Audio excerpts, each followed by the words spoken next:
Buenos días a todos. Bueno, como ustedes, los que estuvieron en la clase pasada, hicimos digamos, usando como pretexto el análisis de circuitos en régimen transitorio, o sea, en AC. Vimos la respuesta a un circuito de RC, de una resistencia condensadora, una onda, a un escalón, algunas cosas, ¿no? Quedó abierta una pregunta, no me acuerdo quién fue que me hizo esa pregunta, ¿cómo puedo medir yo la diferencia de potencial con el LTSpice, ¿no? sobre un componente? Entonces, vamos a empezar con eso. Primero les voy a y, compartir mi pantalla. Si están viendo el LTSpice. Bueno, este era el circuito que hicimos, si no me recuerdo mal, era un circuito condensador resistencia con una fuente de tensión que básicamente daba un impulso de voltaje. Entonces, si yo hacía correr esta simulación y, por ejemplo, me ponía aquí, podía ver, por ejemplo, que este circuito esta fuente me está dando una onda, en este caso una onda cuadrada, ¿no? Una onda que es positiva en un momento, cero en otro, positivo en otro. Entonces, supongamos que yo quiero ver entonces sea lo que entra en mi condensador. Si yo eh, punto la puntita acá, veo lo que está pasando en la resistencia. Como la resistencia está conectada a tierra, entonces esta línea azul que me salió es la respuesta de la resistencia en función a la tierra. Si yo quiero en cambio hacer, por ejemplo, solo la diferencia de señales entre los terminales del condensador, por ejemplo, la cosa es bastante simple. Entonces, si yo vuelvo a poner aquí mi punta del osciloscopio, se vuelve roja. Si mantengo aplastado el mouse, entonces ven que se vuelve gris por un momento. Le pongo el otro terminal, se vuelve negro. Es como si básicamente como si yo pusiera las puntas del osciloscopio, del multímetro entre los terminales y le suelto. Entonces veo que la, em, la señal en rojo es lo que está sucediendo entre los terminales del condensador. Entonces, por ejemplo, aquí podemos aprovechar para ver cosas interesantes, como que en la línea la verde, como vimos, es el ingreso, ¿no? La señal de ingreso. Entonces, en el condensador tiene el efecto siempre de que el condensador entonces tiene un tiempo de carga, ¿no es cierto? Entonces el voltaje que pasa por el condensador no pasa como la línea verde instantáneamente, sino que empieza a, digamos, retrasarse un poco por el efecto de acumulación de carga del condensador. Y después, asimismo, cuando ya cesa este impulso de voltaje, empieza a decaer, a decrecer, a descargarse el condensador. En cambio, si vemos lo que pasa en la resistencia, es interesante porque la resistencia, en cambio, sigue el voltaje, el ingreso, al inicio, como ven, le sigue completamente al voltaje de ingreso. Tiene un pico porque recibe un poquito más de energía que estaba acumulando el condensador, y después, cuando el condensador empieza a hacer su trabajo, digamos, de acumular energía, entonces ya no hay caída de tensión en la resistencia, y luego otra vez vuelve porque en realidad, si ustedes ven, esta onda cuadrada tiene parte positiva y parte negativa. Entonces, esto es la cuadrada. Entonces, no sé si, no me acuerdo quién hizo esa pregunta. Entonces es fácil poder responder. Por ejemplo, ¿por qué aquí no se puede hacer? Bueno, aquí se puede hacer lo mismo, pero como estamos respecto a tierra, entonces voy a tener la misma onda. Y lo que les decía, entonces mira el rojo, como ven acá, la línea roja dice B y te dice los dos nodos o los dos puntos donde hiciste la diferencia de potencial. Entonces, el nodo 1 y el nodo 2, que son como él nombra estas nets. Para cambiar estos nombres genéricos, nosotros ya habíamos aprendido a ponerles los labels aquí, ¿cierto? Bueno, Entonces, voy a compartirles ahora sí las slides de la clase de hoy. Entonces, hoy vamos a ver prácticamente, vamos a hacer un poquito más recuento de ciertos, asimismo, definiciones fundamentales y luego vamos a hablar, dependiendo del tiempo, vamos a hacer algunos ejercicios y hablar sobre otro tema más, si tenemos tiempo. ¿Ok? Entonces, vamos a comenzar con la clase de hoy. Y lo que vamos a ver, como les dije, entonces un poquito de algunas señales eléctricas, vamos a hablar sobre ellas, caracterizarlas, hablar sobre el ruido, que es muy importante, y también otro concepto que dijimos muy rápidamente algunas cosas en la clase de la semana pasada, pero que vamos a ver ahora con más detalle, que es el análisis de Fourier. Entonces, bueno, ya sabemos básicamente que hay dos tipos de señales en electrónica, digamos así. Una es la corriente o las señales directas, DC está por DC current o voltas, es lo mismo, y AC, que son la corriente alterna o la corriente que varía en el tiempo. ¿Cuál es la diferencia entre las dos? Es bastante banal, digamos, que una señal DC es un voltaje o una corriente que no cambia en el tiempo. Entonces su valor va a ser siempre constante desde el tiempo, mientras que una señal AC varía en el tiempo. La típica señal AC que usamos siempre como ejemplo es la sinusoidal, pero ustedes sepan que cualquier señal que varía en el tiempo la vamos a considerar una señal AC. Entonces, diferencias fundamentales, bueno, es que generalmente estas son las señales que vienen generadas por baterías o celdas o de energía o generadores de función, perdón, de voltaje. Y estas nos sirven en general para alimentar nuestros circuitos. Nuestros circuitos electrónicos todos funcionan generalmente conectados a uno o varios voltajes DC, ¿no?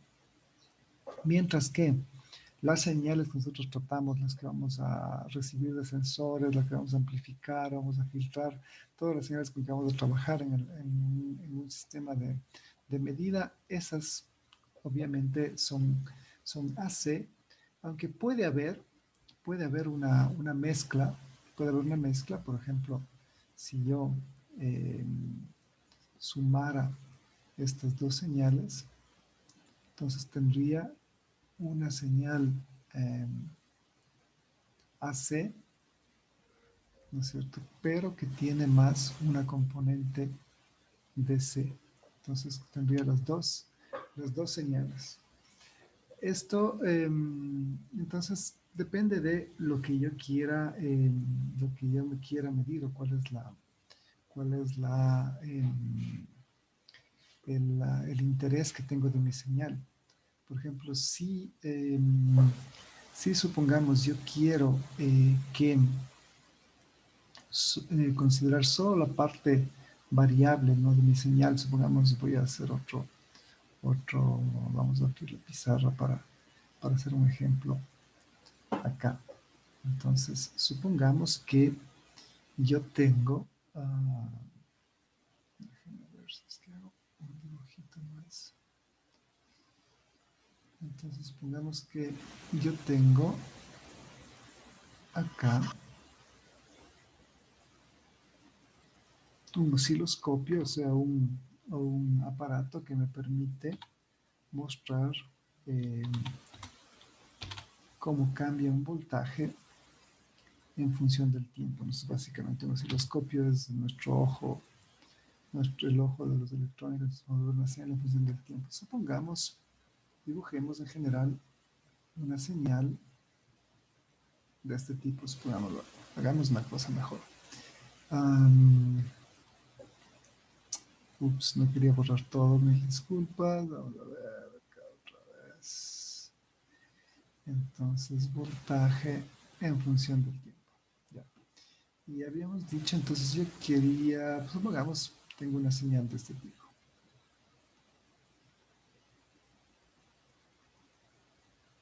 podría ser, por ejemplo, un piquito debido al, de- por ejemplo, puede ser un pico más o menos, esto es lo que nos da un detector de partículas cuando una partícula llega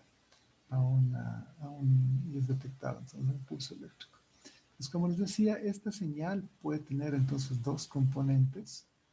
Una, eh, una que sería entonces esta de aquí, que sería la componente en DC, ¿no es cierto? Que sería el voltaje,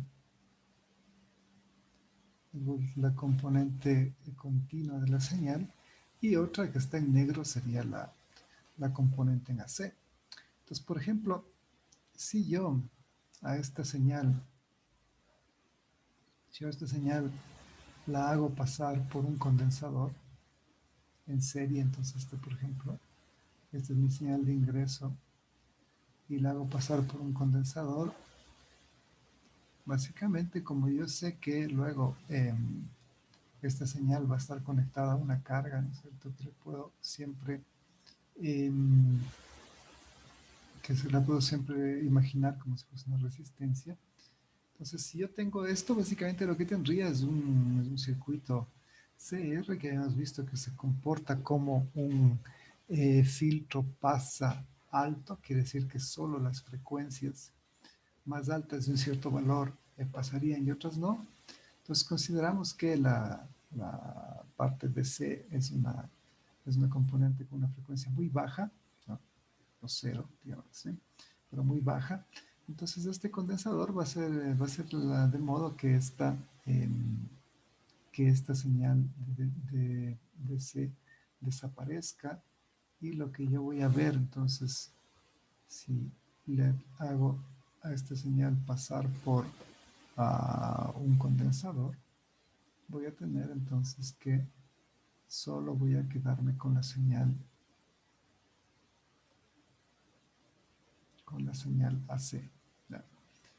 Es una primera aplicación de nuestros filtros es, por ejemplo, poder eliminar una componente continua de una señal, si esa no nos interesa. ¿Ya? Al contrario, entonces, recapitulando, entonces digo, yo puedo dar una señal que tiene una mezcla de una señal AC con una señal DC. Si yo quiero solo, entonces, preocuparme de la parte AC, entonces puede ser una buena idea poner un condensador. La frecuencia la decido yo para ver cuál es la frecuencia de corte. Acuérdense que después veremos esto, pero una de las aplicaciones de esto es de un condensador, por ejemplo, es el de poder quitar las componentes continuas de una señal y poder solo dedicarme a estudiar las señales alternas. Al contrario, el otro, el otro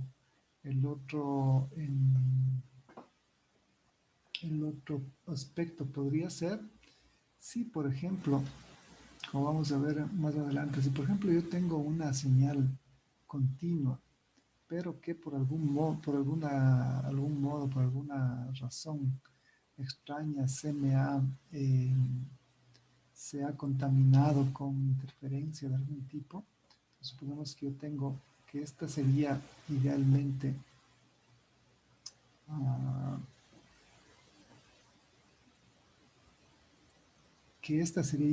una señal DC que yo quiero. Esta sería la señal DC que yo quiero, pero puede suceder por algún motivo que esta señal se juntó con un poco de interferencia y entonces en realidad voy a tener una señal de este tipo. ¿Ya? Mantiene su componente DC, pero tiene una componente AC que puede ser dañina, porque si esto, por ejemplo, sirve para alimentar circuitos, mis circuitos ya no van a estar alimentados con un voltaje constante, sino que van a estar alimentados con un voltaje que tiene una variable AC. El voltaje varía entre dos valores y puede que cambie la respuesta de mi circuito. Entonces yo quiero eliminar, este efecto. Entonces, en general, lo que se hace, por ejemplo, si yo tuviese Supongamos que este es el componente, ¿no? Le voy a llamar un IC, un circuito integrado. Cualquiera o un amplificador o cualquier cosa que vaya a utilizar. Si este tiene, en general, tiene un punto donde yo le voy a alimentar, que se llama VCC a veces, ¿no? Es el punto donde yo le alimento, donde yo le doy el voltaje para que funcione. Entonces, si yo le doy directamente esta señal, pues como les decía, entonces van a entrar estas componentes acá que son dañinas porque son cosas que yo no puedo controlar, porque pueden hacer que el circuito funcione mal. Entonces, en general, lo que nosotros vamos a hacer, en cambio, acá es, pues puedo yo poner un condensador eh, si ustedes ven, en este caso es un condensador puesto, como decir, en paralelo con, aquí tendría yo la carga RL que hemos visto que sería, yo puedo imaginar esto como si fuese una carga RL. Ustedes saben por el famoso teorema de Thevenin, cualquier circuito, por complejo que sea, puede ser solo pensado como una resistencia equivalente a una fuente de tensión. Entonces, supongamos que aquí yo tomo la resistencia de carga de ese circuito, entonces lo que formo aquí es otro circuito RC, en este caso en paralelo, pero es básicamente lo mismo. Pero aquí tengo el efecto de que en este caso este se va a comportar como un filtro pasa bajo. Entonces me va a dejar pasar solo las frecuencias bajas, o en este caso la frecuencia cero, por ejemplo, que es la frecuencia de mi DC, la que está en moradito. Y entonces lo que va a pasar es que aplicar este, al aplicar este filtro, este condensador a la alimentación, voy a tener que solo lo que va a pasar a este circuito va a ser la parte de C. Y entonces así yo puedo filtrar ruido o interferencia que se presenta en los terminales de alimentación de mis circuitos. Entonces es muy útil. En general, estos condensadores, luego ya desde el punto de vista práctico, uno tiene que calcular la capacitancia de los condensadores para un buen utilización, y en general, obviamente, lo que se trata, hay que ponerlo siempre lo más cerca posible físicamente al aparato para que filtren de todo el ruido ya justo al ingreso de mi componente. Entonces, esto es una cosa que ya se hace en la práctica. Como les decía, nosotros en teoría, cuando simulemos un circuito, no vamos a tomar en cuenta estos detalles, pero después, cuando ya vamos a la práctica, hay que tomar todas estas consideraciones sobre la construcción de un circuito. ¿Ok? ¿Hay preguntas, alguna inquietud sobre esto, alguna duda, cualquier cosa?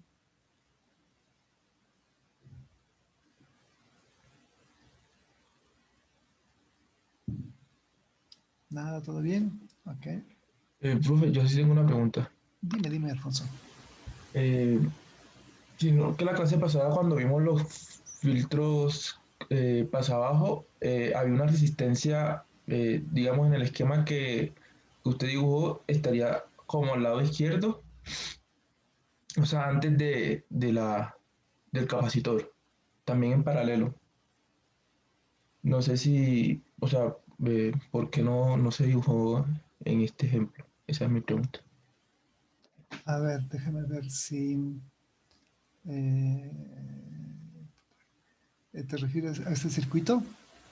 Sí, exacto. Sí, podría ser lo mismo porque podríamos decir, hay varias formas de decirlo, ¿no?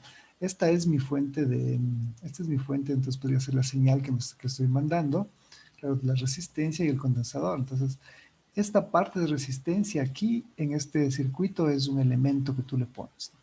Pero ya en un sistema electrónico más grande, tú haces aproximaciones. Entonces, por ejemplo, esta es tu muy buena pregunta, porque esto lleva a cómo calculo yo la capacitancia de este condensador para que a la salida aquí de out yo pueda, por ejemplo, en este caso, filtrar el ruido.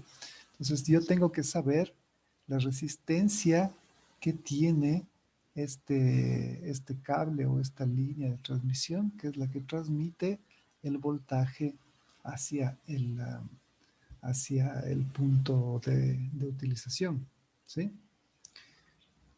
Otra vez, en general, en electrónica o cuando uno estudia electricidad, supone que un cable es un conductor perfecto, entonces que tiene prácticamente resistencia cero. Pero esto no es verdad, entonces como ustedes saben, por ejemplo, la resistencia de cualquier material, como ustedes saben, la resistencia de cualquier material depende de la resistividad del material, del largo de del material y de la sección del área, ¿no es cierto? Rho es una constante que se llama la resistividad y que depende de los materiales. Mientras un material es mejor conductor, el Rho es cada vez más pequeña, mientras cuando para un aislante es muy grande, ¿no? Entonces, cuál es el punto? Que entonces aquí esta resistencia, podrías tú modelar esta resistencia de aquí como si fuese entonces la resistencia de tu conductor, ¿sí? Listo. Entonces, así ya tienes una medida y aquí ya puedo entonces calcular qué capacitancia debo poner yo para eliminar, por ejemplo, frecuencias de un cierto valor. Sí, yo creo que ya respondió mi pregunta. Muchas gracias. Muy bien, una cosa pero que podríamos decirles, yo les comento también cosas que tal vez no parece que no tengan relación, pero son interesantes, es que luego cuando uno va entonces a diseñar circuitos, esta cuestión de aquí, esta diferencia, esta variación de la resistencia con la longitud de la señal y con perdón, de la línea de transmisión, digamos así, y el área, son cosas que debo tomar en cuenta si es que, por ejemplo, yo quiero preservar que una señal no se atenúe, no pierda su potencia cuando la transmito. Entonces debo darme cuenta que todo material tiene su resistencia, mientras más largo es la línea por la cual eh, yo voy a hacerle pasar a esta señal, voy a aumentar la resistencia intrínseca, entonces como si tuviese que poner una resistencia en serie mismo en el circuito. Y entonces debo diseñar verdaderamente digamos así, físicamente este punto por donde pasará la señal, jugando con el largo y el área para poder entonces minimizarlo o calcular la resistencia con un valor específico que yo quiero.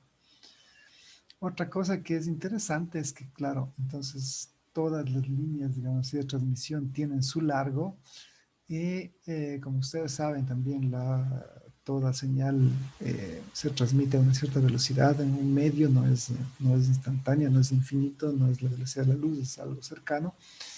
Entonces, a veces es importante que cuando yo voy a transmitir la misma señal a varios puntos de un circuito, tenga en cuenta que el largo que van a tener las líneas que llevan cada una de las señales, supongamos que yo tengo aquí una señal y que tengo que llevarle al punto 1 y al punto 2 del circuito, entonces a veces es muy importante que los largos de estos dos caminos, L1 y L2, sean iguales para que esta señal que estaba aquí llegue al mismo tiempo hasta 1 y para 2.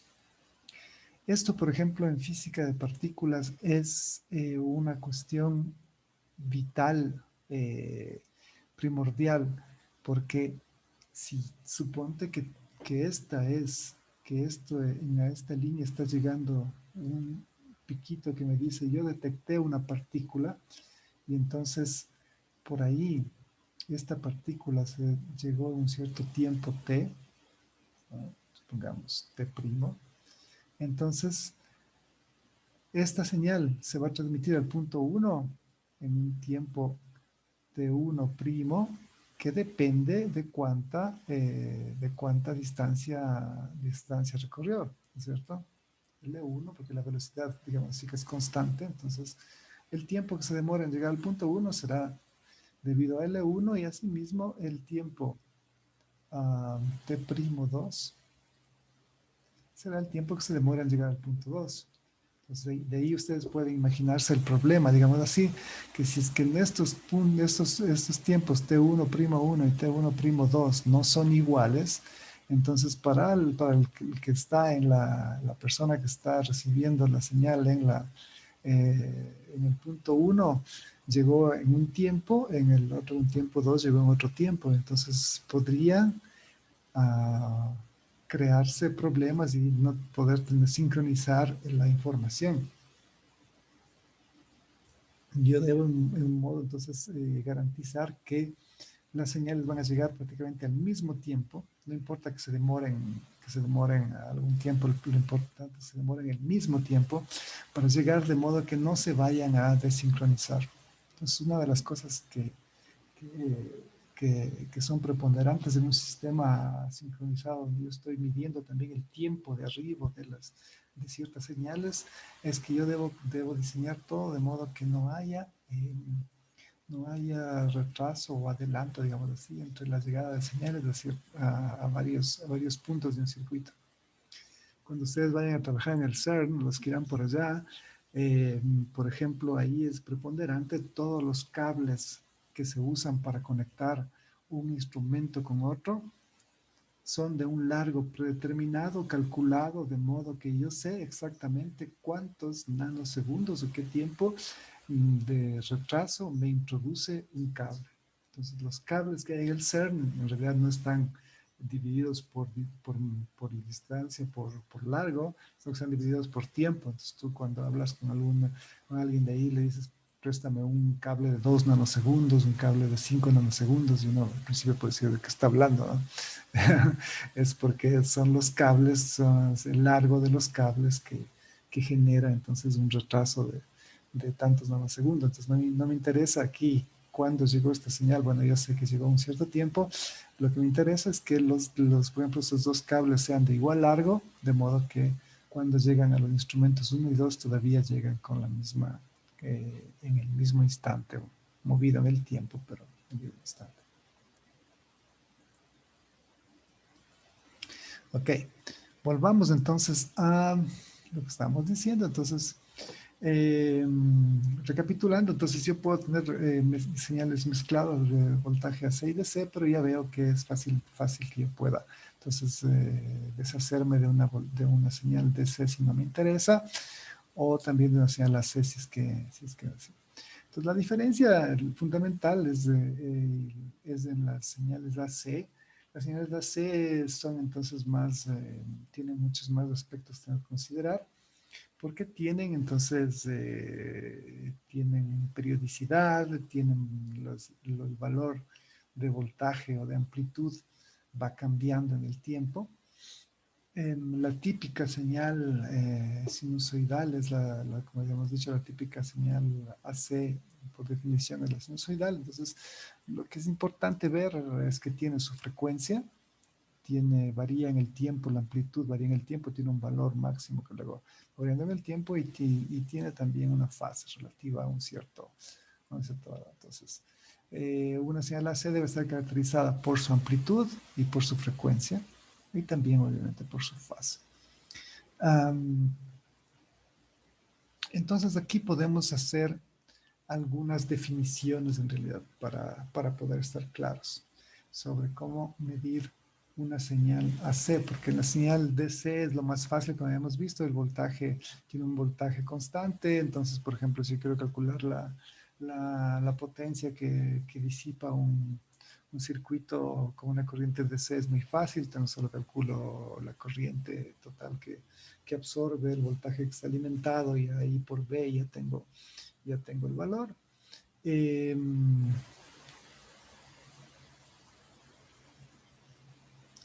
Entonces, espérenme un segundito que voy a ponerle a voy a hacer una operación acá, déjenme ver cómo es. A ver,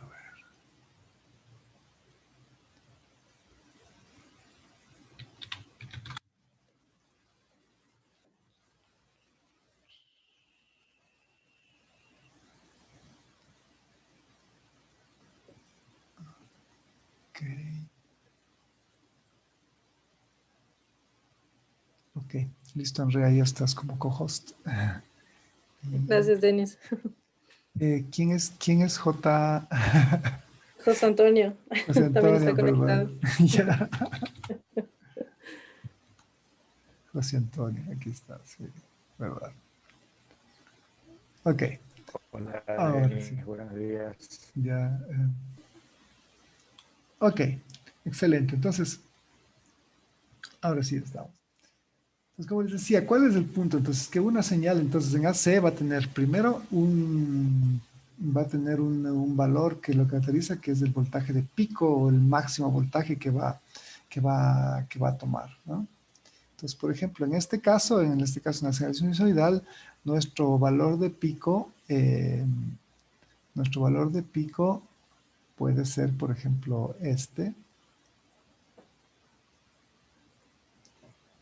podría decir de este de aquí, o también es de este de acá, es el máximo valor que puede tomar. Puede ser este o este. Entonces puede ser A o menos A. En general yo tomaría el valor absoluto y ese es mi voltaje de pico, entonces que es este de acá. Hay otra definición que es el famoso voltaje pico a pico, que prácticamente es entonces obviamente la diferencia entre el voltaje más alto y el más pequeño que toma una señal. Esto también es muy útil porque así yo caracterizo una señal en AC y sé cuál es el rango máximo de variación que tiene esta señal. Es lo que es por eso es bastante útil tener un voltaje pico a pico. Y en general en una señal sinusoidal, es todo lo que estamos hablando aquí es una señal sinusoidal, pero se puede generalizar como ya veremos después. Ah, en general es el doble de la amplitud. Y existe también el valor cuadrático medio, el root mean square, que de una señal que en el caso de la señal sinusoidal es solamente el valor de la amplitud del pico dividido por la raíz de 2. Bueno, obviando las matemáticas de aquí, lo único que me dice esto es que tengo otro valor RMS que es un valor, digamos así, promediado en un periodo. Eh, por ejemplo, para estar claro, para hacer un ejemplo, cuando nosotros hablamos de que nuestros circuitos nuestros aparatos eléctricos, ¿no? o electrónicos están conectados a una fuente AC, como puede ser, por ejemplo, 110 voltios para Sudamérica o 220 voltios para, em, para Europa. Cuando decimos eso, estamos en realidad refiriéndonos al voltaje RMS, no estamos hablando de voltaje de pico, nada, estamos hablando de voltaje RMS. Entonces, si ustedes quieren ver, si ustedes dicen que esto es el voltaje RMS en Sudamérica, es 110 voltios, entonces en realidad ustedes cuando, cuando hablan de una, cuando hablan de una señal de 110 voltios, de lo que están hablando es una señal que es 1.41 veces más grande de 110, o sea que el voltaje pico de la 110 es más o menos casi unos 160 voltios. Eh, Ese es el pico que nos da. Una consecuencia de tener una señal que varía en el tiempo es que la simple definición de potencia que, que teníamos en los circuitos DC se vuelve un poco más interesante, como en este caso, entonces la potencia que disipa un circuito cuando está alimentado por una señal AC, la tengo que calcular como una integral en el periodo, o sea, en todo el largo de la señal. Aquí es una integral de Ecuador sobre R. Para una señal sinusoidal, Esto asimismo obviando las matemáticas, eh, es,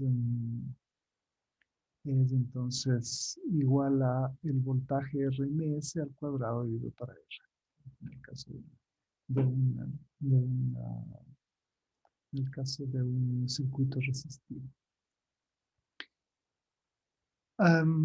Una cosa importante en electrónica es poder comparar las amplitudes el voltaje de pico o RMS entre dos señales.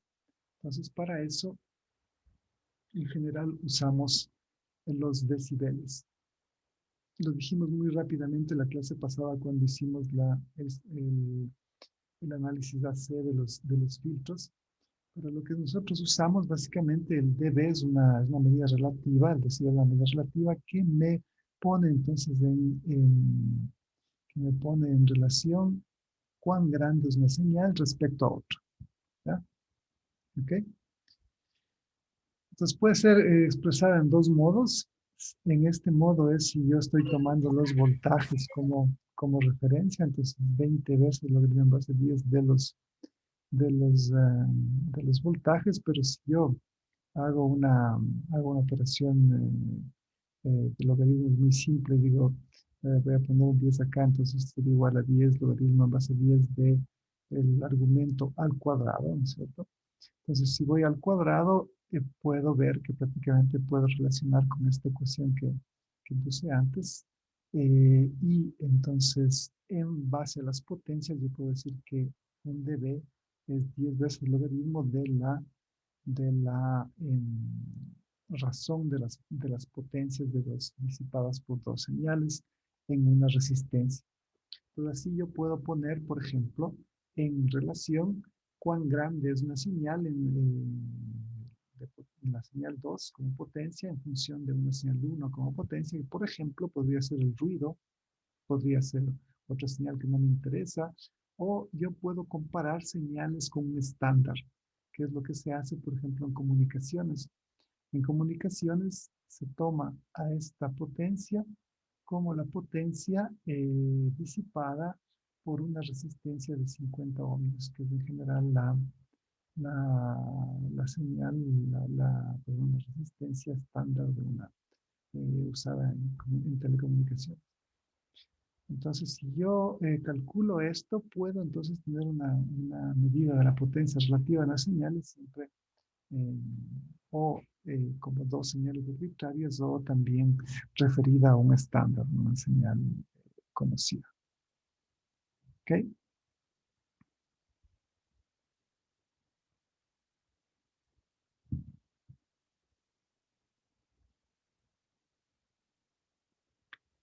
Bueno, si no hay, entonces, no hay preguntas, alguna inquietud sobre esto, alguna cosa que quieran decirlo.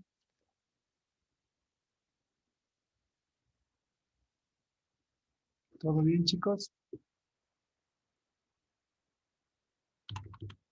Bueno, parece que sí. Entonces, sigamos adelante. Bueno, otro tipo de señales que hemos visto, entonces se puede ver las señales sinusoidales, las señales cuadradas también como esta. Esta en general puede ser con un valor positivo y negativo, pero la que más se utiliza de señales cuadradas, la más popular ahorita es la señal que se usa en los sistemas digitales. En los sistemas digitales tenemos entonces señales que varían entre 0 y un cierto valor. Y aquí es muy importante entonces que yo pueda determinar más que el, más que el voltaje pico a pico, lo que me interesa es determinar el periodo de esta señal y por ende la frecuencia. Entonces, como ustedes saben ya, la frecuencia es el inverso del periodo. Entonces, mientras más pequeño es el periodo de una señal, más rápida es su frecuencia. ¿Y por qué son importantes en digital? Porque en digital esta prácticamente es la representación en digital eléctricamente o electrónicamente de una señal binaria. Por ejemplo, la señal binaria es una sucesión rápida de unos y ceros. Entonces yo puedo por ejemplo, con una señal de este tipo, representar un 1 como si fuese un voltaje alto, un 0 como si fuese, por ejemplo, un 0 voltios.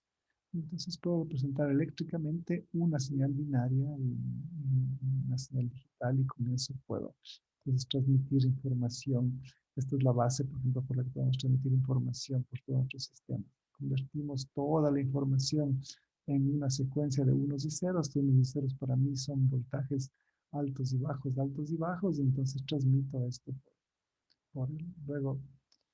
¿Por qué me interesa saber el periodo? Porque yo, para sincronizar la transmisión de información, en general voy a enviar una señal, eh, una señal de sincronización que se llama clock. Entonces, por las siglas son las CLK. La señal de clock prácticamente es una señal que me va a decir cuándo yo puedo considerar que, por ejemplo, si durante este periodo yo leí un valor alto, entonces yo sé que estoy leyendo un 1. Si durante este periodo leí un valor bajo, estoy leyendo un 0. Entonces así puedo yo, digamos así, sincronizar la lectura de la información y sincronizar entonces no solo la lectura de la información, sino todas las operaciones que hace un sistema digital. Entonces es muy importante entonces que obtenga una señal de sincronización que se llama clock. Eh, para, para ubicarnos, por ejemplo, uno cuando compra un teléfono, un computador, ahora ya como va pasando el tiempo, hasta cuando compramos una máquina para hacer café, nos dicen siempre, este es un procesador que funciona a 2.1 GHz o 1.8 GHz. Entonces, esa frecuencia que te están diciendo es la frecuencia del clock, la frecuencia entonces máxima con la que tú puedes trabajar. Esto quiere decir, obviamente, que mientras más rápido es la frecuencia de clock de un sistema digital, más rápido va a ser para procesar información. Entonces, esa es la idea por la cual siempre te están queriendo, digamos, comercialmente te dan esa información para que tú te des cuenta de cuán rápida va a ser el procesamiento de información en un sistema digital. Eh,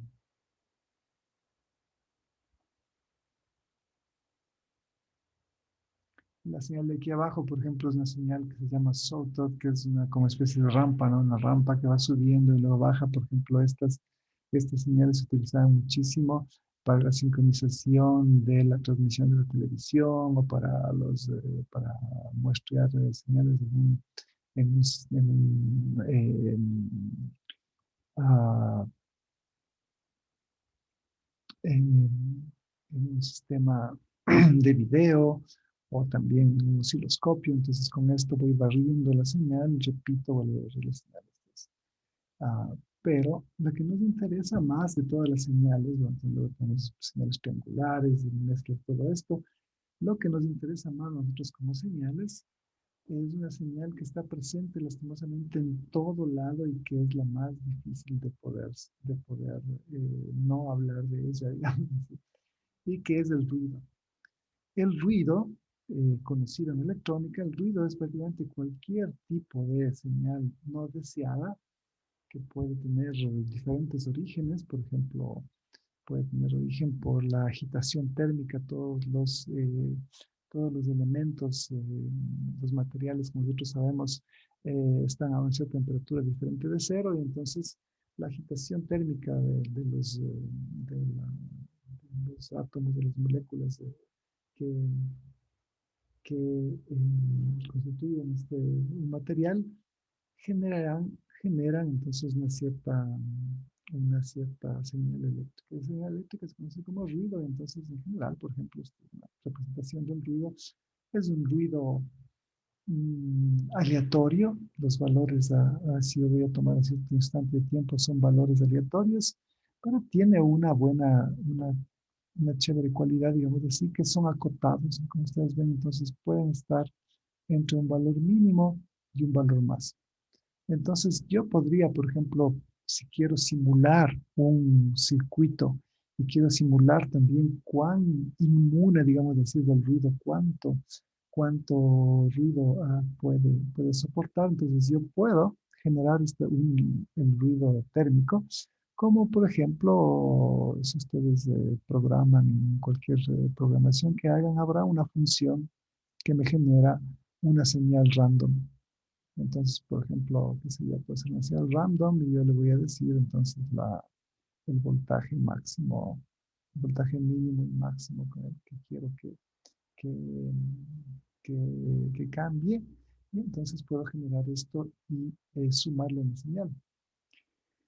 De hecho, si ustedes ven aquí el dibujo que está aquí abajo, el dibujo que está aquí abajo es una hermosa señal sinusoidal, la roja, como ustedes ven, la que yo dibujé antes, así, chéverísima, ideal, pero que en la práctica podría estar entonces acoplada con ruido. Y entonces ven lo que yo vería en realidad es esta señal azul. Entonces se ve que dentro hay una señal sinusoidal que sería, por ejemplo, nuestra señal de interés, pero que está sumada al ruido. Entonces, el ruido, lastimosamente, también es algo del cual no podemos prescindir, porque, como decía, lo que existe por definición es el ruido térmico. Todos los materiales a una cierta temperatura eh, emiten entonces una señal eléctrica que la vamos a llamar ruido. Y obviamente, cuando es un ruido térmico, mientras más se calientan los circuitos electrónicos, más ruido van a generar. Se calientan por efecto Joule, como ustedes saben. Entonces, otra cosa es que mientras los circuitos, por ejemplo, que disipan más calor, entonces porque ah, absorben más potencia. Mientras más potencia absorban, entonces más ruido van a generar, más por ruido por temperatura. ¿Sí? Por eso, por ejemplo, una de las técnicas para poder bajar el ruido es el de tratar de mantener los circuitos electrónicos lo más estables en temperatura primero y luego la temperatura más baja posible.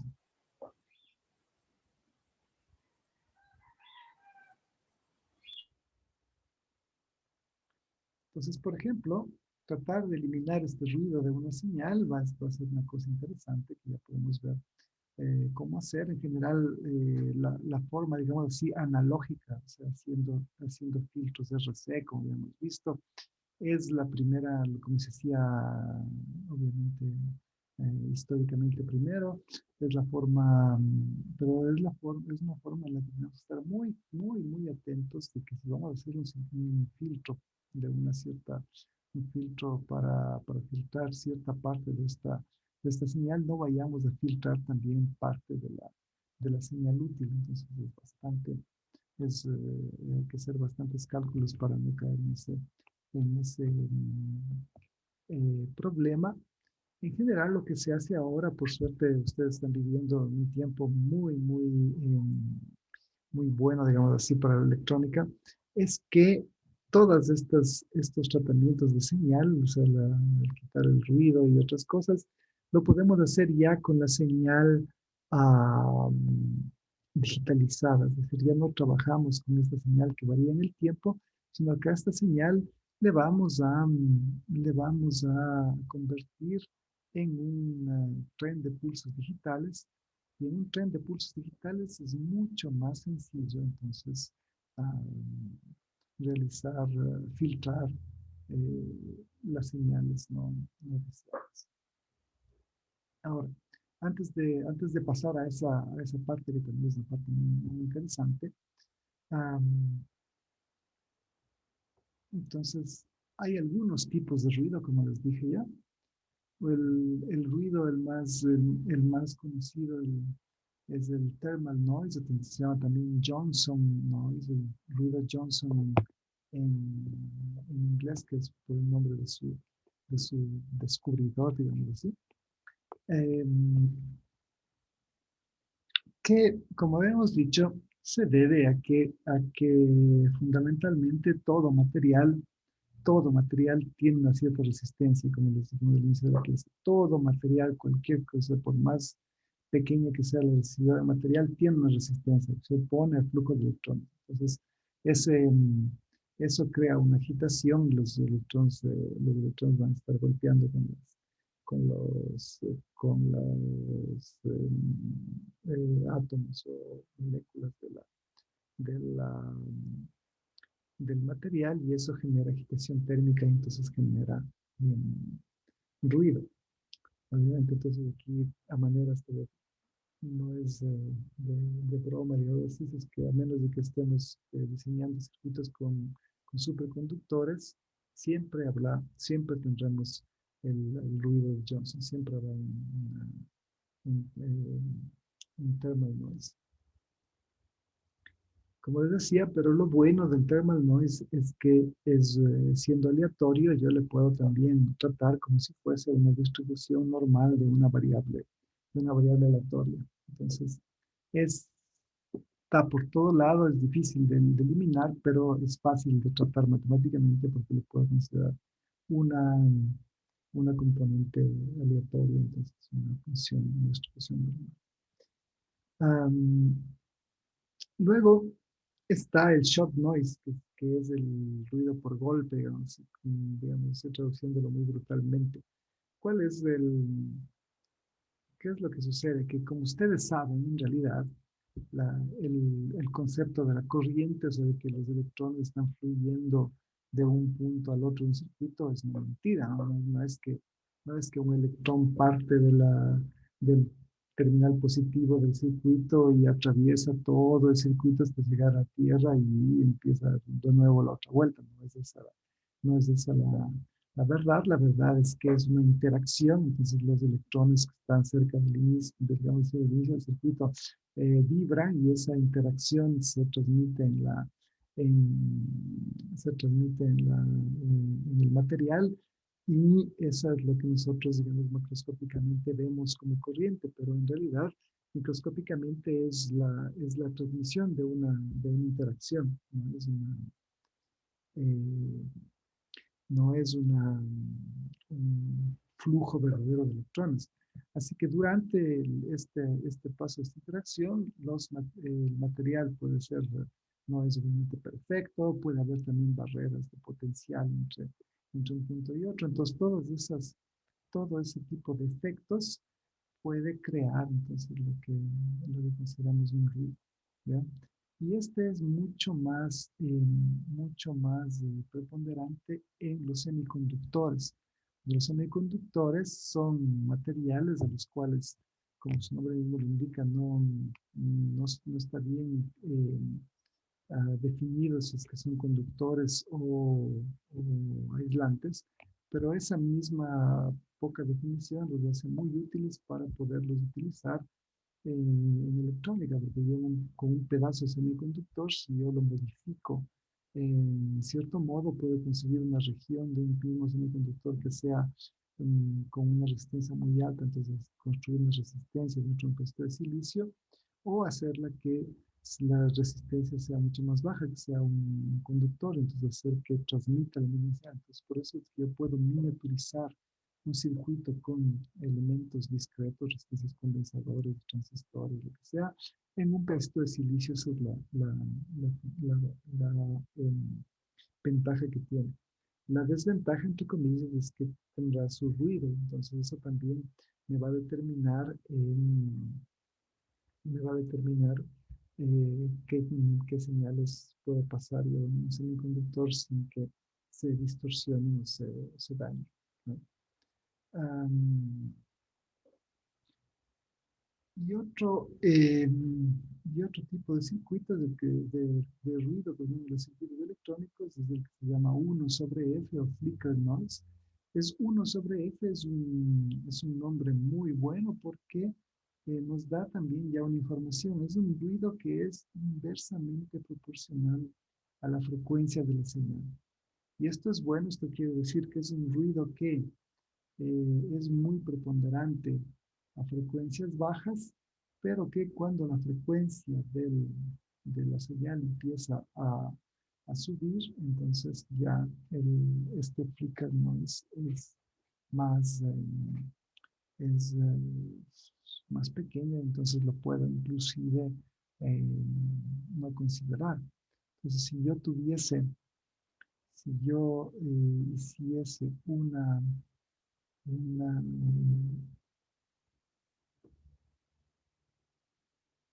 si yo dijera, por ejemplo, esto es la amplitud del ruido, ¿no? En función de la frecuencia, entonces tendría algo así, que yo tengo un ruido muy alto a, a frecuencias bajas y luego tengo en donde aquí hay una barrera, digamos así, puedo poner una barrera donde esta parte de acá, aquí en esta parte de aquí, en estas frecuencias bajas, domina el flicker noise, el sobrevuelo. Y de aquí ya para arriba tengo el thermal noise.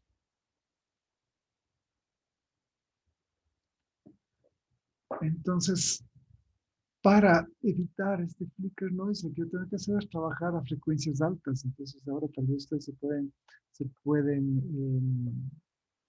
dar cuenta o pueden tener una idea de por qué es importante en los sistemas de transmisión de señales, especialmente transmitir siempre a frecuencias más altas. Entonces, su teléfono, por ejemplo, transmite a frecuencias de 1.8 GHz, el Wi-Fi de nuestras casas transmite a 2.4 GHz, y uno podría preguntarse en primera aproximación por qué darse la molestia de construir circuitos de frecuencias tan altas para transmitir una señal. Entonces, es justamente porque ahí nosotros ya eliminamos mucha parte del ruido porque estamos trabajando a frecuencias bastante altas, entonces sí podemos transmitir mejor nuestras señales.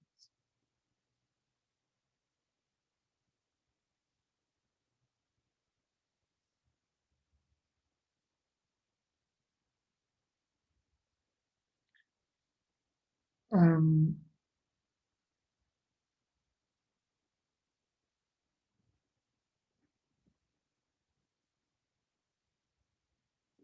una cosa importante también que sigue de esta, eh, de esta definición es que entonces, como hemos visto, toda señal que vamos a considerar en electrónica está constituida por dos componentes, digamos así. La señal útil, la señal que nos interesa trabajar, y el ruido, que será el ruido generado por los circuitos y todas las cosas. Entonces, los materiales no componen los circuitos, entonces hay una medida muy importante que se conoce como signal to noise ratio, o sea, la razón entre la señal y el ruido. Y se define como una comparación entre la potencia de la señal y la potencia del ruido. Entonces, prácticamente aquí es muy útil nuestra definición de decibeles, porque yo con los decibeles ya puedo entonces darme una idea muy rápidamente de cuál es la diferencia de potencia que hay entre mi señal y el ruido. Es obvio que si yo tengo un SNR de 0 dB o más grande, obviamente quiere decir entonces que mi señal es igual, el ruido, perdón, de mi señal es igual o mayor que el ruido de la señal útil, entonces prácticamente no voy a poder distinguir la señal del ruido. Lo que uno espera es, como está aquí en este dibujito, por ejemplo, tener yo, este sería mi pico, sería mi señal, la señal útil, y yo me esperaría que tenga un muy pequeño componente de ruido, que sea parte random de aquí. En este caso, aquí sería un SNR muy alto, muy grande. Y en este caso, en cambio, ya tengo una señal un poquito más problemática, ¿no? Porque la razón entre la potencia de la señal útil y la potencia del ruido aquí es más pequeña, entonces este va a ser un SNR mucho más pequeño, ¿no? Entonces, hablando en cuestión, en función de los dBs, esta diferencia entonces entre la señal útil y el ruido es lo que se conoce como el rango dinámico, el dynamic range. Entonces, como se puede ver aquí tengo, entonces esto quiere decir, este es el intervalo de señales que tengo yo en las cuales mi sistema trabaja perfectamente porque no está afectado del ruido. Si yo tuviese entonces en cambio, un sistema como este en el que el rango dinámico es mucho más pequeño, pues aquí voy a tener el problema que si es que yo tuviese una señal, por ejemplo, esta señal, inyectada en este sistema, esta señal tiene una potencia parecida a la del ruido y entonces prácticamente va a ser imposible que yo la pueda diferenciar del ruido. Por eso voy a tratar de hacer que mis sistemas electrónicos tengan el rango dinámico más grande posible, de modo que yo pueda entonces diferenciar señales también muy pequeñas entre una señal de este porte, diferenciarla del ruido. Aquí esta misma señal sería esta señal de aquí, entonces yo la puedo diferenciar tranquilamente del ruido y se puede procesar.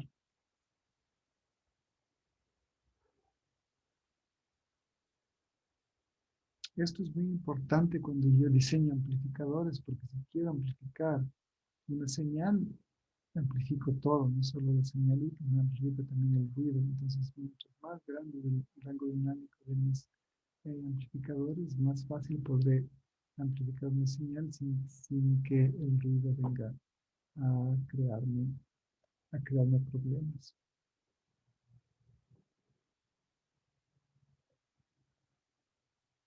¿Preguntas, inquietudes, cualquier cosa?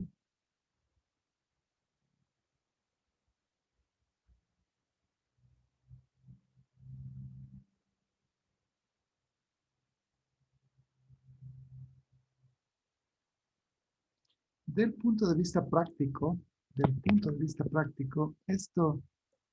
el hecho de tener entonces una señal que tiene ruido, eh, me lleva a implementar también ciertas técnicas de construcción de circuitos que, em, que me pueden entonces en algún modo eliminar el ruido. Por ejemplo, una de las, uno de los problemas más grandes que existen con los circuitos que se llaman los normales, que son hechos con componentes que, como por ejemplo una resistencia, ustedes han visto, una resistencia es algo así como un pedazo de material con eh, con dos puntas metálicas. Si yo voy a utilizar esto en un circuito, por ejemplo, lo que hago es hacer entonces un hueco aquí, un hueco acá dentro del circuito y soldar esta resistencia en un plano. Entonces, si hubiera esto visto desde un corte transversal, este sería mi material en el que está el circuito y aquí tengo entonces la resistencia con, con estos, con estos pedazos metálicos que atraviesan este material y por aquí pasa la señal. Entonces ustedes pueden ver, prácticamente tienen un condensador aquí. Tienen una resistencia, tienen un condensador, tienen un montón de efectos aquí en este tipo de componentes. una de las formas en la que yo puedo evitar que haya una diferencia de voltaje y que me pueda dañar mi señal y por tanto hacer que mi circuito no funcione, es el hecho de que estas esta estrato donde yo voy a construir este circuito tenga un modo en que el cual todos los voltajes que descargan, digamos así, sus señales a un punto llamado tierra, es decir, nuestro punto de 0 voltios, que en el esquema es solo esto. Este famoso tierra eh, en la práctica significa que en un circuito hecho, una tarjeta electrónica hecha, voy a tener que construir una superficie, un plano, una región a la cual esta región la voy a conectar directamente a el potencial cero. La tierra implica que yo voy a tener un potencial igual a cero.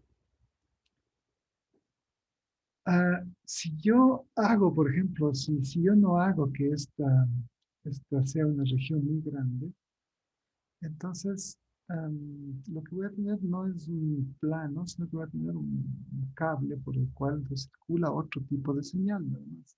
Entonces no voy a tener la ventaja de un plano en el cual todas las señales están ahí, van descargando su energía a la Tierra.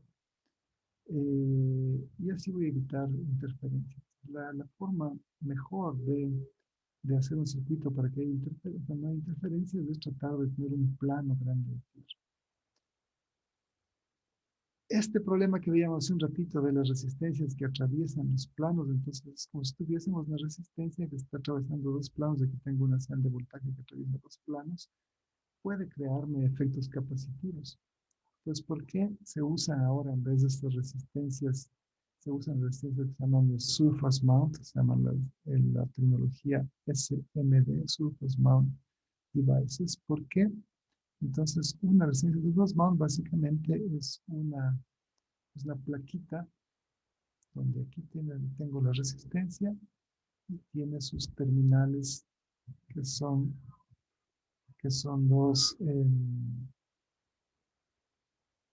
dos terminales metálicos. Entonces, si yo voy a dibujar eh, visto así mismo del lado, mi circuito, entonces en este caso, si yo voy a poner una resistencia surface mount, lo que voy a poner es aquí es una resistencia que está soldada directamente en el mismo plano a las señales.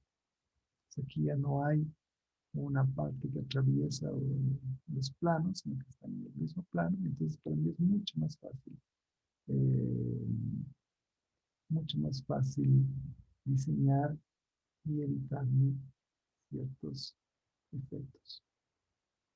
Como siempre, estos efectos son mucho más preponderantes y más importantes en dos casos: cuando trabajo a muy altas frecuencias y cuando trabajo con voltajes muy, muy bajos.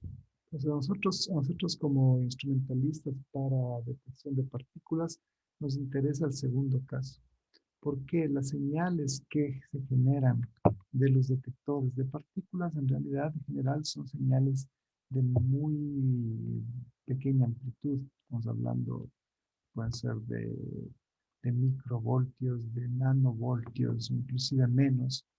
Entonces, obviamente que estamos hablando de millonésimas de voltios, debemos tratar de preservar, digamos así, la señal, de modo que no vayamos en nuestro circuito a introducir un ruido tal que perdamos completamente nuestra señal.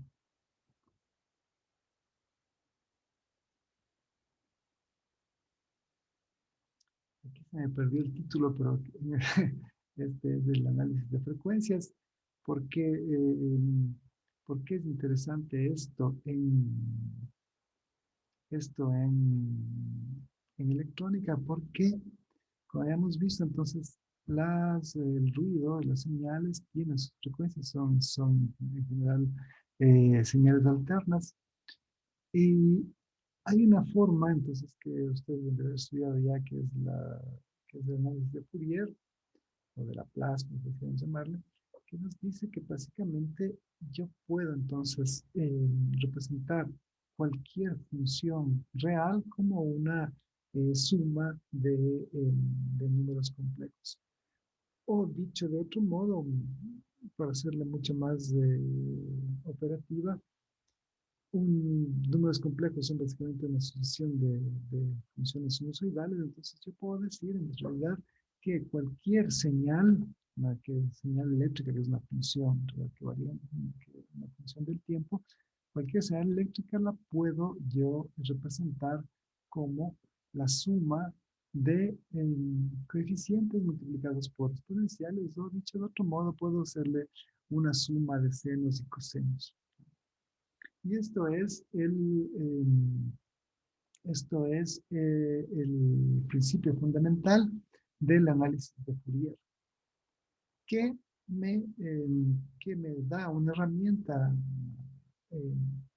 una herramienta muy útil para poder caracterizar las señales y para poderles procesar, ¿no? Básicamente, como decía, quiere decir que yo puedo cualquier señal representarla como una suma de señales de diferente frecuencia y amplitud. Entonces, hay dos tipos de ver una señal. Lo que hemos visto hasta ahora y cuando hacemos, por ejemplo, análisis trascientes en el multispice, es que una señal como esta, por el análisis de Fourier, lo puedo considerar la suma de diferentes señales sinusoidales con diferente amplitud y diferente frecuencia, ¿sí? Entonces, cualquier señal, por compleja que sea, yo la puedo representar como una suma de senos y cosenos. Esto es interesantísimo porque espero que se vea bien el gráfico que está aquí abajo. Nos dice que, por ejemplo, aquí, esta es una señal cuadrada que en realidad es la suma de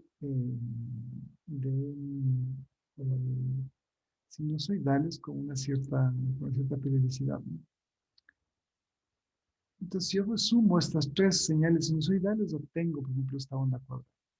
Esto quiere decir que si yo viera en el osciloscopio, en un instrumento que me hace ver entonces el voltaje en función del tiempo, yo vería esta señal roja. Y claro, por la matemática que yo ya sé y por lo que estamos hablando en esta clase, yo me imagino entonces que esta señal es la suma de senos y cosenos. Pero hay un modo más directo de verla y que es lo que estamos viendo acá en esta flecha verde, es analizar esta señal como si en un dominio de las frecuencias. Entonces yo paso de una representación voltaje versus tiempo a una representación frecuencia amplitud. Entonces puedo hacer este pasaje. En la representación en el dominio del tiempo, digamos, en la representación del dominio del tiempo, lo que yo hago entonces es hacer una representación, voltaje,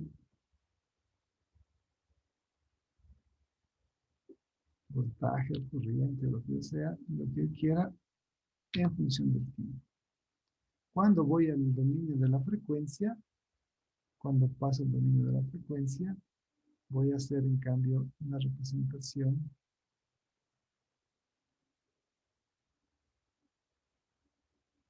de, déjenme borrar esto también para ponerlo en el mismo color.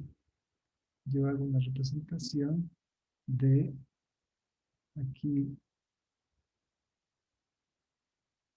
la frecuencia y aquí podría ser, por ejemplo, la potencia o la potencia de la señal en dB.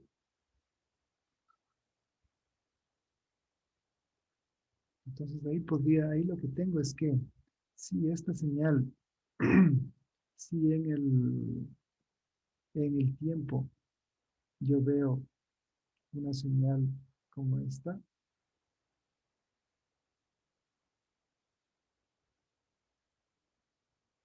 ¿no es cierto?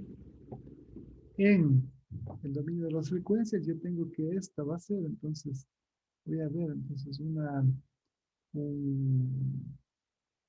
un punto que me dice esta es la frecuencia, por ejemplo, fundamental de la primera sinusoidal, esta es la frecuencia de la segunda, esta es la frecuencia de la tercera, de la cuarta, y etcétera, etcétera. Yo tendría entonces una representación, tengo picos que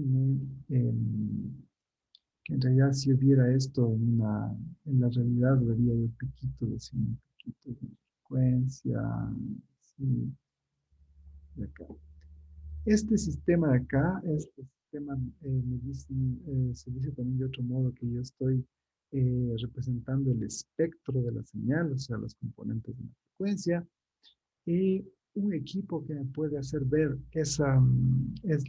una señal en esa perspectiva se llama un analizador de espectros, Spectrum Analyzer, que es entonces una especie es un sistema de medida que me permite ver ya directamente entonces la señal en su representación en el dominio de la frecuencia. Preguntas. No creo que no tengan preguntas sobre esto.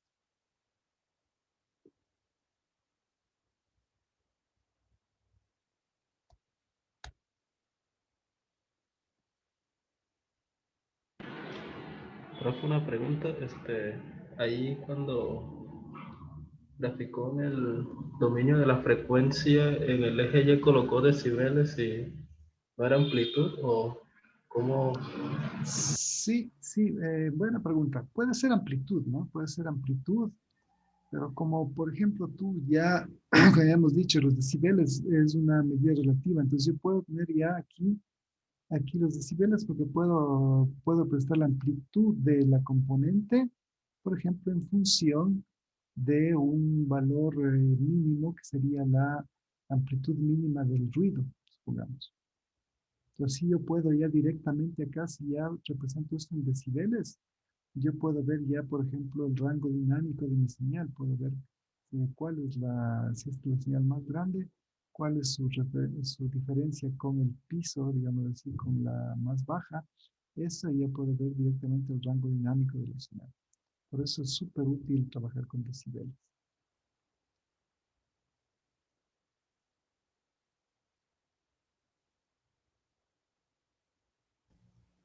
Una pregunta, profe. Estas señales se pueden filtrar con pasabajos o pasaltos, ¿no? Si es que no necesitamos las frecuencias demasiado bajas. Exactamente. Entonces, por ejemplo, supongamos que tú quisieras solo recuperar si tú quieres solo recuperar la parte sinusoidal, la primera sinusoidal de esta señal, ¿no? Porque es la que te interesa. Entonces, si eso te interesa, tú prácticamente construirías un filtro que deja pasar solo esta y aquí me corta todas las demás. Pues con un analizador de espectro yo ya puedo saber, por ejemplo, cuál es la frecuencia que quiero cortar y entonces de ahí voy a diseñar mi circuito. Y en el caso que usted comentó, en el que la SNR es muy baja, o sea, la potencia tanto del espectro como del ruido son similares, ¿qué se puede hacer en esa situación? Ahí, entonces, ahí lo que tienes que hacer es técnicas para filtrar el ruido. Primero, claro, se puede hacer de dos modos. El primero, obviamente, es, como les dije muy rápidamente, tener el diseño y la construcción de tu circuito debe ser hecho de modo de que tú vayas prácticamente a evitar cualquier tipo de fuente o a minimizar todas las fuentes de ruido que tú tengas. Entonces, tener, por ejemplo, un plano de tierra muy, muy grande para que puedas disipar todas las interferencias y no se creen,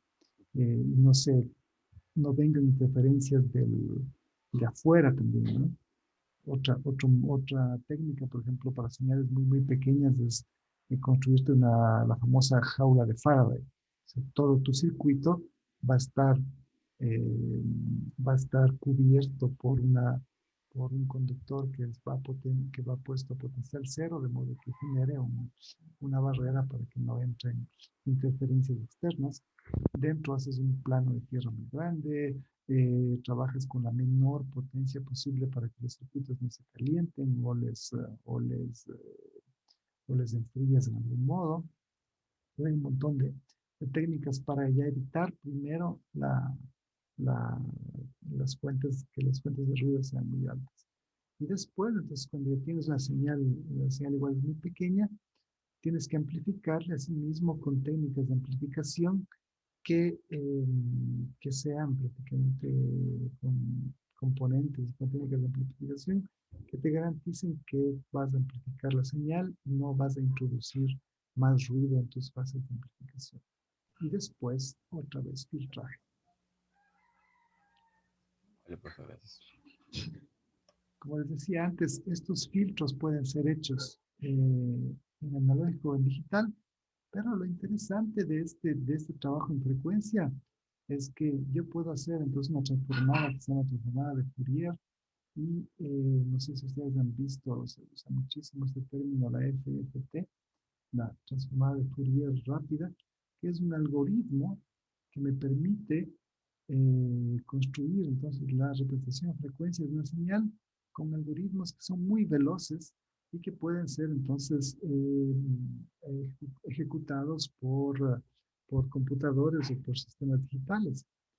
Entonces, uno de los adelantos del digital es que yo ya básicamente cuando tengo una señal, lo que trato a lo más rápido posible es de digitalizarla, de volverla una información digital y ahí sí poder entonces aplicar toda una serie de filtros que son ya filtros sobre números, sobre valores digitales, ya no sobre señales eléctricas, entonces son mucho más fáciles de implementar y mucho más precisos porque ya sobre una información numérica, yo ya no tengo ruido térmico, sino que tengo ya una información en la que puedo filtrar con otras técnicas que en cambio hacer filtros de RC o otro tipo que hay un montón de modos, pero que siempre tienen la limitación de que estoy trabajando con esa eléctrica o electrónica, y entonces que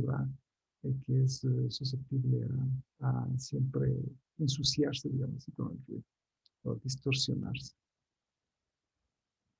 Yo tengo una pregunta. Por ejemplo, en los datos del CERN, ¿se digitaliza la señal o se le conserva de alguna manera analógica para, Sí, no sé, futuros análisis?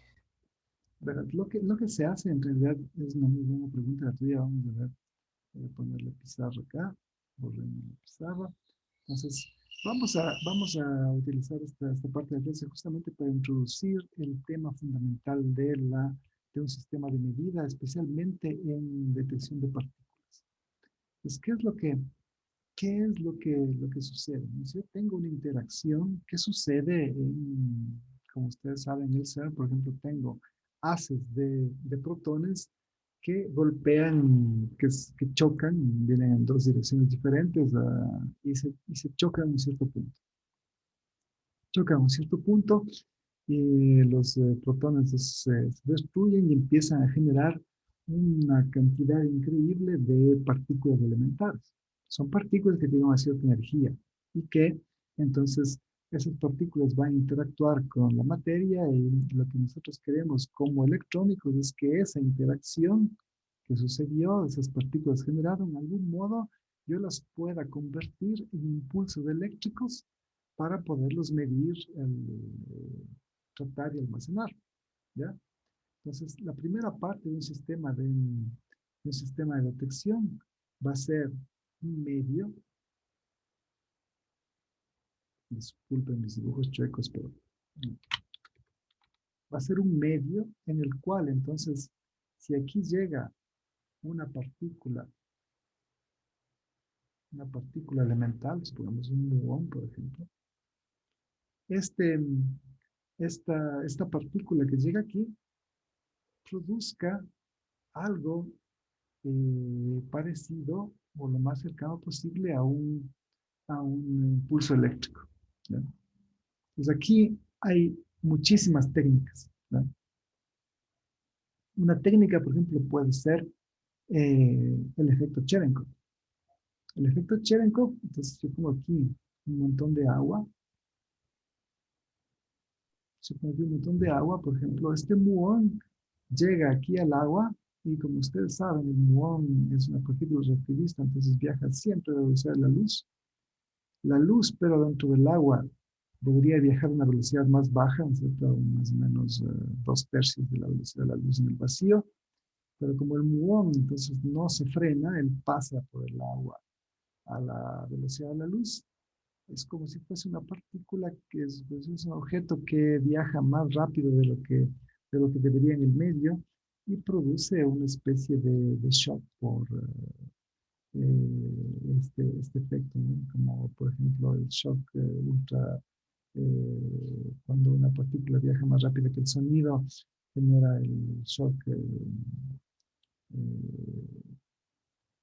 genera un golpe de ruido increíble, tiene un muón, entonces cuando pasa genera en cambio una, un shock de luz, crea un destello de luz. Y ese destello de luz es lo que se llama el efecto Cherenkov. Es una luz que es más o menos entre el azul y el ultravioleta. Y aquí yo pongo entonces un detector que puede convertirme esta luz en un impulso eléctrico. Entonces aquí voy a tener una B que es entonces, ¿qué es el efecto que dejó este muón, por ejemplo, pasar por el agua? Aquí, por ejemplo, ustedes ya lo verán durante este curso, uno de los históricos sistemas que se utiliza para convertir la luz en un impulso eléctrico es un PMT, es un fotomultiplicador que se llama. Básicamente es un sensor que fue construido desde los años 30 que entonces utiliza el efecto fotoeléctrico para convertir la luz en un pequeño impulso. Aquí se genera un pequeño impulsito de corriente eléctrica por efecto fotoeléctrico. Y este se llama fotomultiplicador, porque aquí se pone entonces una serie de campos eléctricos, de voltajes, digamos así, que van entonces multiplicando la señal. Aquí podría generarse un electrón, aquí podría generarse un electroncito que sale despedido de esta parte, de esta placa donde se genera el efecto fotoeléctrico. Este llega a un cierto voltaje de 1, que entonces acelera este electrón. Este electrón puede chocar con una placa metálica acá. Al chocar, como ya tiene un poquito de energía, entonces puede, por ejemplo, generar 2 electrones. Estos 2 electrones van a chocar con la siguiente placa donde está otro voltaje de 2 y generar, qué sé yo, 4 electrones. Estos 4 van a golpear y generar 16, y así, y así, y así. Entonces voy a multiplicar esta interacción hasta que tengo mi piquito que es entonces ya un poquito amplificado. Entonces yo vi el muón que lleva acá y al final, después de este PMT, tengo ya. Entonces de aquí sí, entonces como decía, yo puedo entonces amplificar la señal aún más. Entonces aquí podría entonces tener un pico más grande.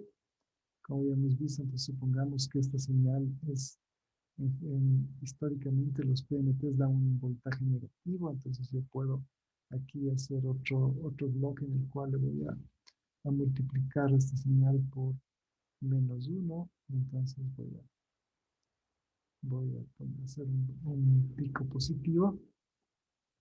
Y en general lo que se hace directamente aquí es ya realizar lo que se dice la conversión de esta señal que es analógica en señal digital. Entonces se utiliza un componente que vamos a ver más adelante en este curso que se llama un ADC. Entonces, el ADC es un aparato electrónico, un componente electrónico que convierta la señal analógica en una de, eh, secuencia de números, de cantidades ah, que representan este, este voltaje. Y eso se trata de hacerlo más pronto posible en la cadena, pero como te decía, así preservamos completamente la señal, no le damos chance de hacer el ruido que se vaya a propagar. Pues hecho esta primera conversión, ahí sí se va a trabajar para filtrarla, para medirla, para clasificarla, para cualquier cosa. En general, antes de que se pase a un computador para el procesamiento, lo que se utilizan son sistemas programables, que están ahora muy en boga en electrónica y eso es también una forma de ganar muchísimo dinero si se ponen a estudiar estas cosas, es programar estos sistemas llamados FPGAs, que son prácticamente eh, circuitos electrónicos que yo les puedo programar para que hagan ciertas operaciones. Entonces, básicamente es como si cableara directamente en el silicio una operación que quiero hacer. Por ejemplo, quiero quitarle la DC a esta señal. Entonces aquí va a llegar esta información ya con una DC y la primera cosa que voy a hacer es un filtro para, para eliminar la DC. Entonces, ¿cuál es la diferencia de hacer esto con un FPGA y no hacerlo con un computador? El computador en realidad es algo genérico que yo hago un software que luego se ejecuta, el software que yo hago, mi programa, mi algoritmo, lo que yo quiera, este software luego se ejecuta en el microprocesador. Entonces tengo que pasar por un software, una interpretación de mi software, la interpretación de mis órdenes, la codificación y el microprocesador que tiene que realizar ciertas tareas. Entonces esto va a tomar un tiempo. En la FPGA, en cambio, yo tengo un bloque dedicado que va a, si yo tomar a este algoritmo y le implemento ya como circuito aquí, tengo un bloque dedicado que va a realizar esa operación, que va a hacer ese algoritmo, pero directamente ya con los circuitos ya construidos para eso. Entonces es muchísimo más rápido. ¿Por qué esta obsesión de la velocidad? Porque la idea es que yo pueda, entonces, realizar toda esta operación y tener acá ya afuera, entonces, la información que me va a dar, la información que me va a decir, aquí tengo toda la información referente a este pulso de aquí. Si después de un tiempito llegó otro pulso, entonces llegó otro muón, por ejemplo, acá, y llegó acá, entonces yo debo ser capaz de haber procesado ya este impulso y estar listo para procesar el siguiente. Entonces, después de un rato sacar la información referente a esto, ¿no? Si es que mi sistema es lento, digamos así, y se demora cierto tiempo en procesar este pulso, puede ser que no esté listo para procesar esto, entonces yo pierdo información. Por eso es la idea que uno debe tratar de hacer esta cosa mucho más rápido. Y otra cosa que es importante, que obviamente yo hice este ejemplo en el que tengo un solo detector que está detectando una cierta parte, pero si me es importante, como es en el CERN, que yo no solo quiero detectar esta partícula cuándo llegó, quiero detectar también dónde llegó, entonces yo voy a tener, déjenme borrar estos garabatos, yo podría tener entonces un detector, por ejemplo, en el cual lo divido en, lo divido en pedacitos, ¿sí? Para poder determinar también la posición en donde golpeó mi muón. Entonces, por ejemplo, si el muón golpea aquí, supongamos, yo voy a tener un canal que me va a llevar la información acá a la FPGA o al convertidor, bueno, primero el convertidor, obviamente, y luego a a la FPGA. Si es que en cambio la partícula golpea en otra región, por ejemplo acá, entonces esta misma señal también yo tengo que poder procesarla y si golpea, entonces en varios lugares, en diferentes tiempos, lo que yo voy a tener es que voy a tener que cada uno de estos pedacitos va a ser un canal. Entonces, en general, yo voy a tener un sistema que tiene no sé cuántos canales, por ejemplo, N canales, que se van a conectar a un sistema y estos van a ir a la FPGA, van a ir acá a la FPGA. ¿No? Entonces, ahí es crucial que yo sea muy rápido con el procesamiento inicial de estos pulsos para que la FPGA pueda seguir entonces procesándoles sucesivamente. ¿Sí? Y puedo hablar de miles de canales fácilmente, ¿no? Entonces, como ustedes ven, la situación de la detección de partículas de un sistema como el CERN es bastante complejo. Por eso necesitamos muchísimo de la velocidad una velocidad de procesamiento muy, muy rápida. Muchísimas gracias, Denis. Justamente mi pregunta era de esto de cómo podemos asegurarnos que la señal, o sea, la información que recibimos tenía, o sea, qué tanto representaba la señal y con qué tanta fidelidad le conservaba la transmisión de información. Veo que es algo, la verdad, que se me va de la cabeza pensar, porque supongo que uno de estos detectores debe ocupar tal vez solo un pedacito en toda la inmensidad que es eso. Entonces, sí, me pareció sorprendente. Gracias, Denis. Claro. Una forma, como vamos a ver después, en un par de clases, vamos a hablar sobre cómo convertir una señal en digital.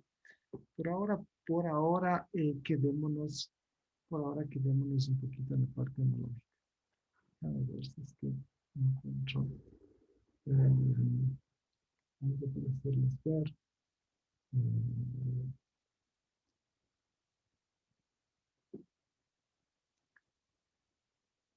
Porque todavía estamos, digamos así, todavía no nos entramos mucho en la parte digital, pero veamos la parte analógica. Entonces, ¿qué es lo que vamos a hacer? Vamos a tener que amplificar vamos a tener que amplificar una señal. Y para eso se utilizan diferentes técnicas, muchas técnicas. También para filtrarlas, como sabemos. Vamos a ver si tengo por aquí un ejemplo.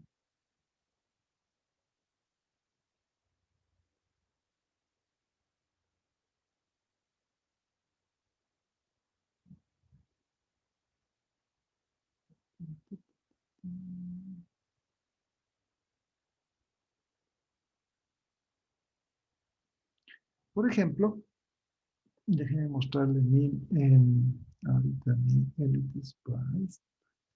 Por ejemplo, este sistema, aquí es un amplificador operacional, que es lo que ya vamos a hablar de él en la próxima clase, pero lo adelanto un poco para que se emocionen y vengan en la próxima clase. Pues este es un circuito integrado que amplifica una señal, ¿no? Y entonces lo que tenemos acá básicamente son dos filtros RC, como ustedes ven, un RC y un RC aquí, algo en paralelo aquí en serie. Con este esquemita tan simple, yo puedo lograr filtrar una señal con una con prestaciones mucho mejores de las que habíamos visto antes. Ahorita no quiero abrir, como ya tenemos poco tiempo, no quiero tener aquí tampoco hasta las 9, un poquito para que tengan un poquito de tiempo para descansar. Si ustedes van a ver lo que hemos visto la clase pasada, teníamos, por ejemplo, un circuito que era así, ¿no es cierto? Y esta bajada por aquí era, si esto eran 100 kilohertz, esto era 1 megahertz, tenía una caída muy lenta de atenuación. ¿Cuál es el problema de esto? Entonces, que todavía señales que están en estas frecuencias todavía son filtradas, pero no totalmente. Lo que yo quisiera con el filtro ideal es que si quiero filtrar a esta frecuencia, ¡boom! Aquí baje completamente el filtro y entonces ya la señal que está en esta frecuencia de acá ya no pase absolutamente. Es lo que quiero hacer en el filtro ideal, es mi filtro RC. Pues, por ejemplo, con un, con un operacional como en este caso, entonces, si yo hago correr aquí la simulación,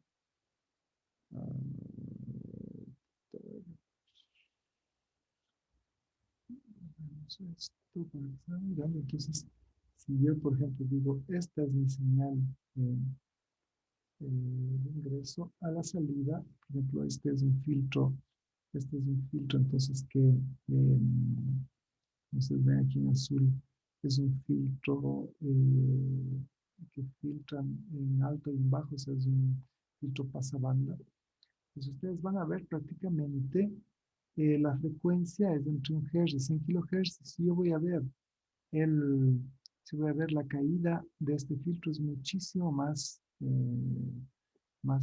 fuerte, más caída, porque estoy solo, por ejemplo, acá en este punto son prácticamente 20 kHz y acá ya a menos de los 200 kHz ya tengo prácticamente la caída de menos 20 dB. Entonces ya tengo un montón de señal, ¿no? Espérate que esto no tiene nada que ver, lo voy a quitar. Entonces aquí, con este circuito, por ejemplo, yo puedo hacer un filtro mucho más parecido a un filtro ideal, pero siempre voy a usar, voy a, voy a tener todavía una caída. Los filtros digitales hechos con FPGA son mucho más parecidos a los ideales. Perdón, estaba viendo en el chat, había una pregunta de Ariel muy buena que me dice que cuál es la diferencia entre FPGA y un ARM, básicamente. Un ARM es la marca de un microprocesador. Entonces, es siempre un microprocesador. Y te digo, la diferencia entre un microprocesador y una FPGA es que el microprocesador es ya un circuito que está hecho, genérico, con un montón de módulos que tú utilizas y tú programas y haces, entonces tus programas, tus algoritmos lo haces, pero en base a módulos que están ya hechos dentro del microprocesador. Por ejemplo, ustedes algún momento hicieron algún curso de electrónica digital, seguramente escucharon de la famosa unidad aritmética lógica, todos los bloques que tiene un microprocesador para poder hacer procesamiento, obviamente, de los algoritmos, de, realizar, hacer que tu software se ejecute. En cambio, un FPGA es como si yo dijera, es un circuito lleno de puertas lógicas nada más, de clocks, de cosas así, que luego yo voy armando en función de mis necesidades. Entonces yo hago, por ejemplo, este filtro que yo les hice ver aquí en este circuito. Esto podría yo, digamos, hacer el algoritmo, me dice esto que yo quiero cortar en estas dos frecuencias, por ejemplo, entre 10 y 500 kHz. Y entonces yo hago un filtro, yo lo hago ya físicamente. Y eso se va a cortar ahí, y entonces no voy a necesitar programarlo después.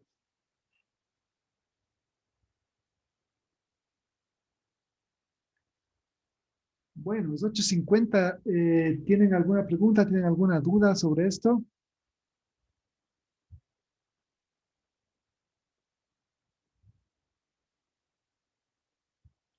Gracias, Nicolás. Les pido disculpas, estoy un poquito retrasado con cargar esta información en el Mattermost. Ustedes van a ver todavía en el GitLab, digamos, perdón, en el GitLab todavía la clase de hoy está sin llenar nada, pero les prometo solemnemente que ya durante el día voy a subir toda esta información, estos slides, algunos ejemplos también en el Spice para que vayan jugando.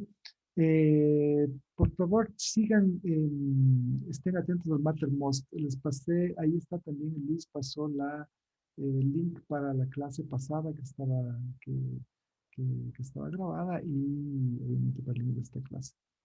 ¿Ok? Entonces, si no hay más preguntas, si no hay más dudas, nos veríamos entonces la próxima clase, que es, ¿cuándo? Que no me acuerdo. El miércoles próximo. Ok, perfecto. Entonces el miércoles vamos a hacer un poquito más de ejercicios ya para poder tomar una señal y hacer algunos tratamientos para entender algunas cosas. ¿Ok? Listo, profe. Entonces, que me despido. Dime, ¿decías algo, Alfonso? Ah, no, no, que entendido. Perfecto. Perfecto.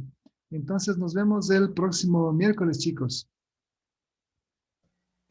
Gracias, Gracias, Denis. Denis. Chao a Hasta todos. luego, Cuídense. profesor. Hasta Chao, chao, luego. Hasta chao. luego. Hasta luego. Hasta luego, Chao. Denis. Chao a todos. Buen día, Denise. Chao. Gracias, igualmente. Gracias, profe. Andrea. Dime, Denise.